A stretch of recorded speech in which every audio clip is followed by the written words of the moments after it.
Hello there, fellow gateballers. Today we'll be discussing a relatively short article, which is Article 5, Preparing for the Game, which comes under Chapter 3, which is also similarly called Preparing for the Game. I'd also like to mention that today's video is proudly endorsed by Gateball Australia, and all figures have been taken from the World Gateball Union's publications. So we're going to be looking at Clause 1 first, and Clause 1 says, submitting the playing order sheet. And at dot point 1 says, the captain shall submit a playing order sheet to the referee before the start of the game. The playing order cannot be changed once the playing order sheet has been submitted. So what is a playing order sheet? Well, we can see what a playing order sheet looks like here. This is just an example of a playing order sheet.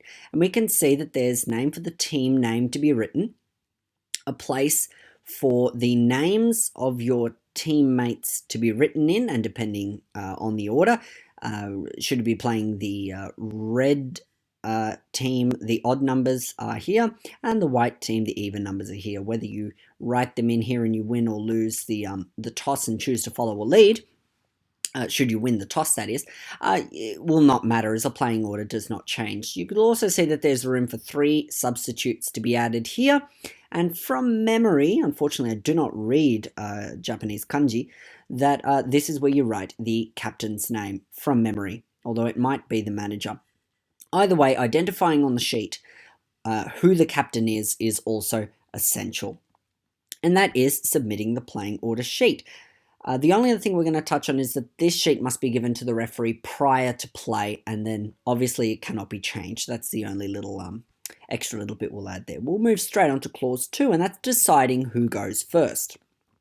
And we can see the explanation of deciding who goes first, but I'm just going to read what the rules say, the game rules say, that is. And it says, dot point 1, after the playing order sheets are submitted by the captains of the respective teams, the referee conducts a coin toss to decide which captain has the right to choose whether to be the leading team or the following team.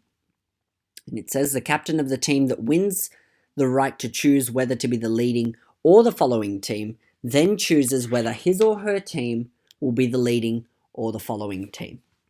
So here we can see the procedure that a referee would take in order to perform a toss. And we can see this image here is showing both captains which side of the coin that the referee is using is heads and which side is tails. It's important to know, often because real coins are not used and they do not have heads and tails on them, we just distinguish which one is which before the game starts. And then the referee points at one captain randomly and says that you are the heads side and you are the tails side. The referee then tosses the coin, and we can see that it was heads won, and he says your team has the right to choose whether to follow or to lead. You can see that one of the captains does not choose which side of the coin is to be, he expects to be flipped up, but rather the referee denotes one side of the coin to each of the captains, and whichever side turns up gives the right of following or leading to that captain.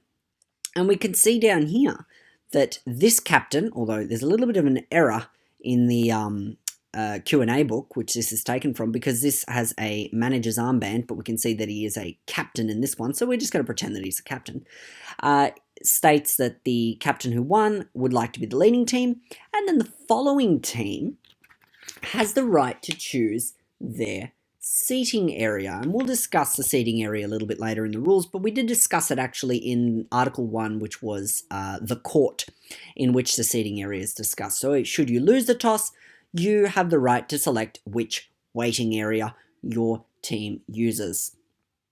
Going right along, we will be reading dot point 2, which says the captain of the team that did not win the right to choose whether to be the leading or the following team then selects the waiting area. Exactly what I've just discussed. And we'll go on to Clause 3.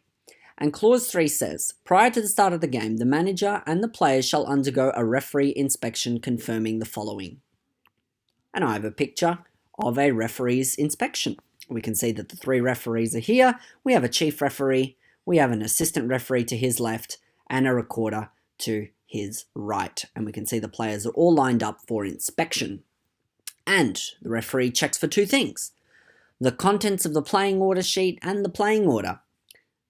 The referees will walk down the line, ensuring that each player on the playing order sheet is the respective number or substitute as they indicated on the playing order sheet. And number 2 says the equipment and clothing. We discussed this in the last two articles, which were articles 3 and 4, which were in reference to clothing. The referees at this point will judge whether all of the competitors are wearing, on the same team that is, are wearing the same clothing, whether they're wearing athletic footwear, and as well as the fact of their equipment. Their equipment must also be conforming to Article 2, which we did a video on, which was equipment, that their equipment is conforming to the rules of gateball. And that's very important because there are many suppliers of gateball equipment from varying countries that I know off the top of my head from China, who produce sticks which are legal for use in China under Chinese gateball rules, but are not legal for use under standard World Gateball Union rules, as they have one of the faces of the stick face is sloped or angled, which assists with jumping the ball as well as sparking the ball. That is not permitted under the World Gateball game rules, World Gateball Union's game rules, and therefore that would be deemed an illegal stick, and it would have to be replaced during inspection before the game starts. Now, that draws us to the end of preparing for the game, an incredibly short article and chapter. But we hope you enjoyed the series so far, and we hope to see you in the next installment, which is Chapter 4, labelled How to Play the Game. Finally getting to the meat of the topic and deciding how to play the game.